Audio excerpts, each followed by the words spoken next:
Since 2021, the Bear Brook murders out of New Hampshire. There was one victim, Jane Allenstown Doe 2000. She has been formally identified as Rhea Rasmussen.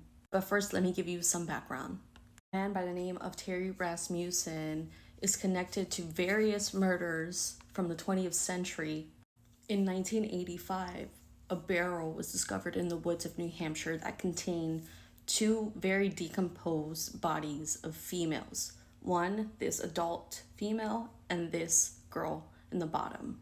15 years later, an investigator working on the case, which was then still unsolved, went back to the scene and discovered a second barrel, which contained this girl on the right and this girl on the lower right. Many years after the fact, authorities would find out that Rhea Rasmussen was fathered by Terry Rasmussen, pictured here. So they believe that he was involved with the Bear Brook murders. But how did this little girl end up with these three other females? They were able to piece that this girl may have had relatives from Mississippi.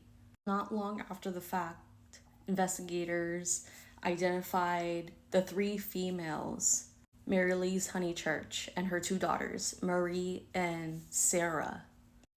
I'm jumping back and forth from the story because it's just all over the place, but it's important to understand the timeline. In 2002, Terry, who was going by the alias Larry Vassar, was married to Esoon here, and he murdered her. He was arrested, convicted after the fact. Terry died in prison in 2010. In 2017, New Hampshire authorities would put out a press conference regarding this woman, Denise Boudin, who had been missing since 1981.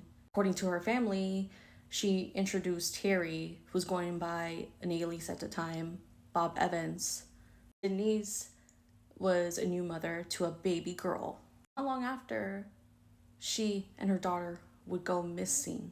No doubt that Terry killed Denise, but he transported and raised her daughter for a few years. Then in 1986, he abandoned her in California. Through genetic testing decades after the fact, this young woman was learned to be her daughter. From what I know, she now has a family and she's been reunited with Denise's family out of New Hampshire. Although it's amazing that Rhea has a name to her picture now.